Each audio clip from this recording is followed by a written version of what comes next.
জানাচ্ছি, আপনাদের শুকরিয়া জ্ঞাপন করছি।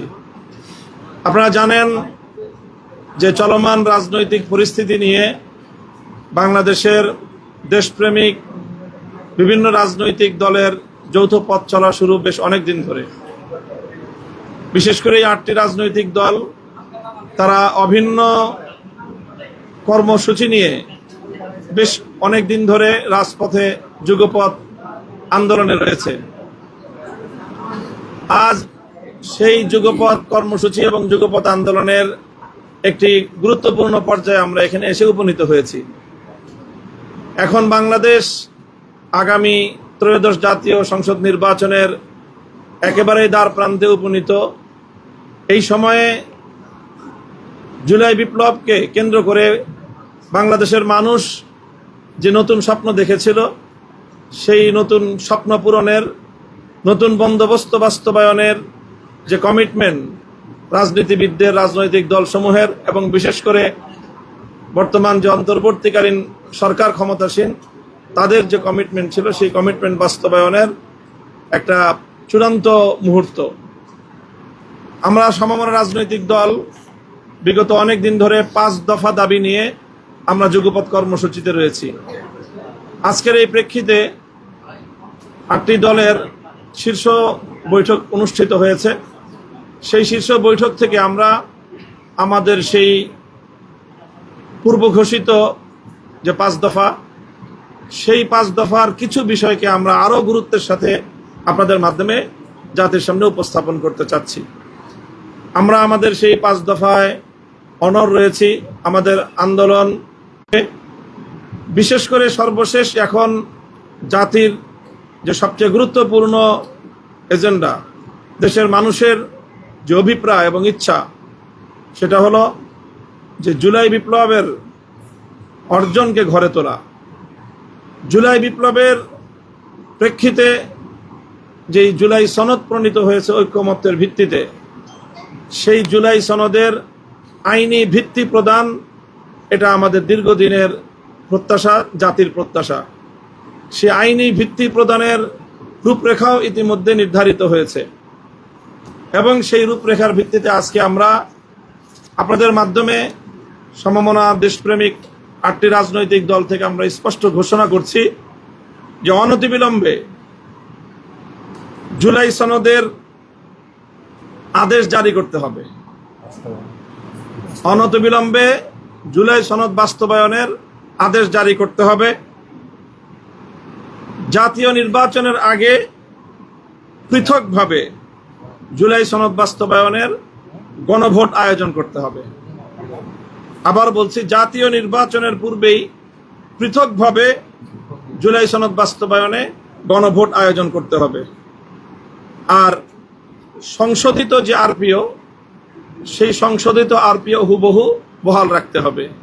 তার মধ্যে কোনো ধরনের বিয়োজন, পরিমার্জন অথবা কোনো ধরনের নতুন করে কোনো পরিবর্তন, সেটা আমরা মানব না। এই বিষয়গুলো এখন আমাদের প্রধান, আমাদের গুরুত্বপূর্ণ বিষয়।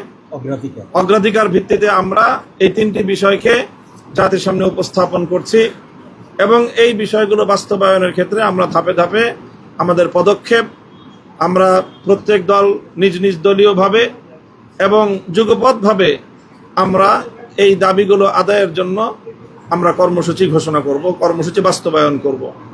প্রাথমিক কর্মসূচি হিসাবে আগামী 6 নভেম্বর বৃহস্পতিবার দিন সকাল 11টায় আমরা প্রধান উপদেষ্টা বরাবর স্মারক প্রদানের লক্ষ্যে গণমিছিল করব। আমরা বৃহস্পতিবার প্রধান উপদেষ্টা বরাবর গণমিছিল নিয়ে আমরা স্মারক প্রদান করব, স্মারকলিপি প্রদান করব এবং আমরা আশা করি যে একটি আলোচনার ভিত্তিতে সকল রাজনৈতিক দল এই যেই বিতর্কের যে বিষয়গুলো, মতপার্থক্যের জায়গাগুলো আমরা সকল রাজনৈতিক দল আলোচনার ভিত্তিতে সমাধান করব এবং জুলাই সনদের আইনি ভিত্তি কার্যকর হয়ে সেই ভিত্তিতে আগামী ত্রয়োদশ জাতীয় সংসদ নির্বাচন যথাসময়ে অনুষ্ঠিত হবে, এটাই আমাদের প্রত্যাশা।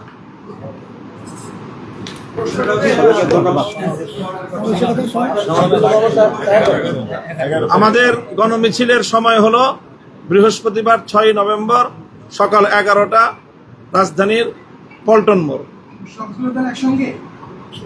বিভিন্ন রাজনৈতিক দল ভিন্ন ভিন্ন গণমিছিল করে পল্টনে এসে আমরা একীভূত হব।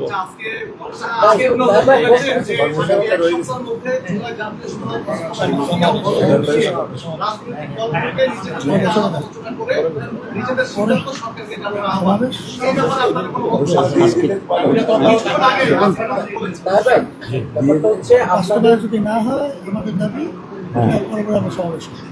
না হলে আচ্ছা, আমাদের প্রশ্নটা আমাদের সেটা হচ্ছে আপনাদের রাজনৈতিক দলগুলোর মধ্যে যে বিভেদ, বিশেষ করে বেশিরভাগ বিরোধী দলগুলোর মধ্যে, এটা সারা জাতি উদ্বেগ, এবং আজকে এই বিষয়টা নিয়ে আপনাদের রাজনৈতিক দলগুলোর এই বিভেদের কারণে প্রধান উপদেষ্টা যে ব্রিফিং ছিল বা এই উপদেষ্টাদের, সেখানে এটা উদ্বেগ প্রকাশ করেছে এবং তিনি বলেছেন যে হচ্ছে আইন উপদেষ্টা সংবাদ সম্মেলনের মাধ্যমে বলেছেন রাজনৈতিক দলগুলোকে আগামী 1 সপ্তাহের মধ্যে বসে এই বিষয়ে তারা সিদ্ধান্ত নিবে, তাদের সিদ্ধান্তের প্রেক্ষিতে হচ্ছে পরের সরকার সিদ্ধান্ত নিবে। এই বিষয়ে আসলে হবে কিনা, গণভোট হবে কি হবে না, বা কখন হবে?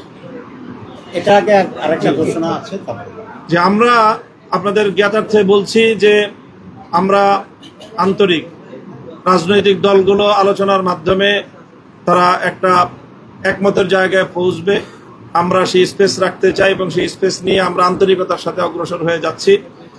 আমাদের পরবর্তী আগামী 11ই নভেম্বর মঙ্গলবার দিন সমাবেশের কর্মসূচি আছে। যদি এর মধ্যে আমাদের এই দাবিগুলোর বিষয়ে যদি সন্তোষজনক কোনো অবস্থান গ্রহণ করা না হয়, অগ্রগতি না হয়, তাহলে সেই ক্ষেত্রে আমরা 11ই নভেম্বর রাজধানীতে সমাবেশ করবো ইনশাল্লাহ। আচ্ছা, আপনি যে বিষয় বলেছেন, এখনো জুলাই সনদের আদেশ জারি, বিতর্কভাবে গণভোট, আর তৃতীয় হলো আরপিও যা সংশোধন হয়েছে এটি বহাল রাখতে হবে। আপনাদের দাবি তো 5টা, আপনারা কি বাকি 2টা দাবিতে কি জনগণ অবস্থানে আসছেন? না, আমরা আমাদের সকল দাবিগুলি বহাল আছে। আমাদের এই দাবিগুলো আমাদের ওই 5 দফার মধ্যে অন্তর্ভুক্ত। সেখানে লেভেল প্লেইং ফিল্ড তৈরি করার জন্য আমরা মনে করি আরপিও সংশোধন, যে সংশোধিত আরপিও বহাল রাখা, এটা লেভেল প্লেইং ফিল্ডের জন্য অতীব জরুরি। জুলাই সনদ কার্যকর করার জন্য আদেশ জারি, অনতিবিলম্বে আদেশ জারি করা এবং জুলাই সনদ বাস্তবায়নের ক্ষেত্রে আমাদের এই গণভোট, পৃথকভাবে গণভোট অপরিহার্য।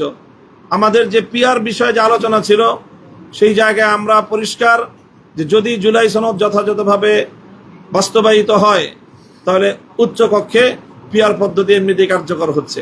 কাজে আমরা মনে করি যে আমাদের 5টি দফাই আমাদের 3 দাবির মধ্যে এটা অন্তর্ভুক্ত রয়েছে।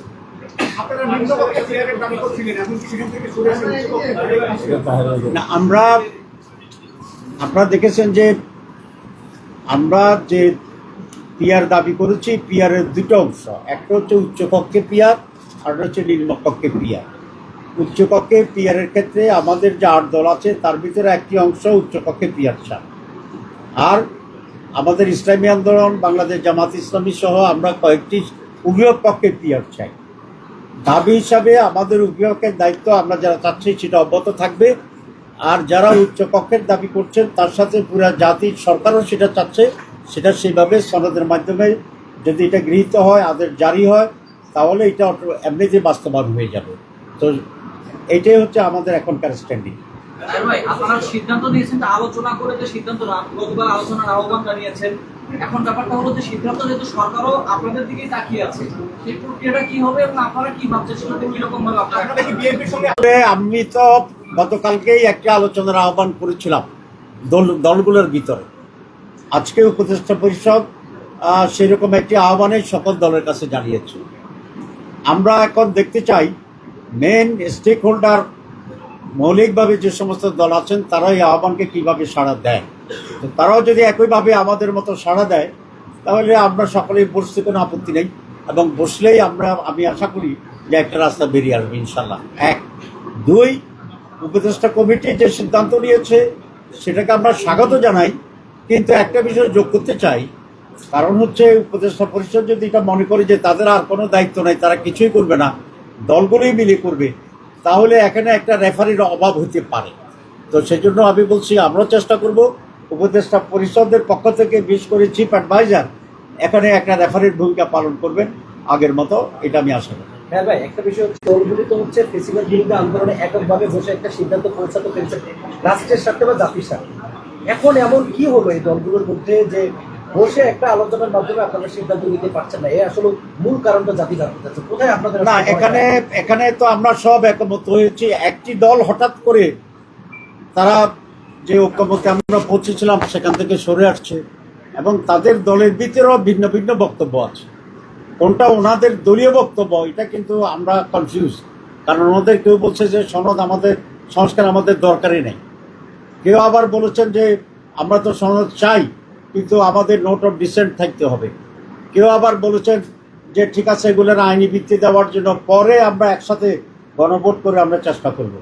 তো এখানেই মূল বিষয়টা এখানে আটকে আছে। তারা যদি এটা স্পষ্ট করেন যে এটা আমাদের দলীয় বক্তব্য এবং তারা বলেন যে তারাও আলোচনায় এসে একসাথে টেবিলে এটা সলিউশনের একটা উত্তর দেবে, আমি মনে করি জটিলতাটা কমে যাবে।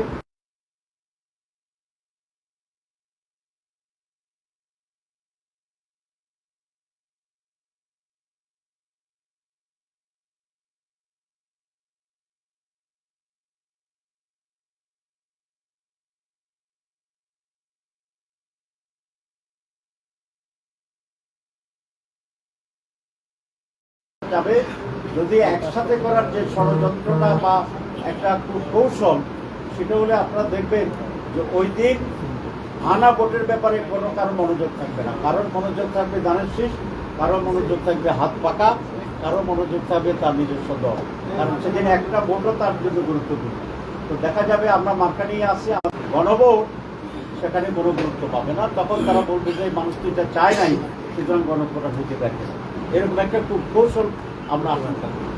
ইতিমধ্যে আমরা দেখেছি যে না গণভোট বিষয়ে না ভোটের একটা ক্যাম্পেইন শুরু হয়ে গেছে, যেটা আসলে জুলাই সনদ পরবর্তী বাংলাদেশে যা আমরা কোনোভাবেই এই ধরনের অনাকাঙ্ক্ষিত পরিস্থিতি দেখতে চাই না। আচ্ছা, একটা স্বপ্ন প্রশ্ন, আজকে বলছেন পৃথকভাবে গণভোট চান, আপনারা কি নভেম্বর থেকে ফিরে এসেছেন? না, আমরা কখনো নভেম্বরের কথা বলি নাই, একেবারে আমরা স্বাভাবিকভাবে বলি যে নভেম্বরের মধ্যেই হওয়াটা যুক্তিসম্মত এবং এটা সুইটেবল সময়। যদি প্রয়োজনের ক্ষেত্রে আয়োজনের সুবিধার্থে নির্বাচন কমিশন অন্তর্বর্তীকালীন সরকার এদিক সেদিক করে, আমাদের এখানে ফোকাস নভেম্বর না,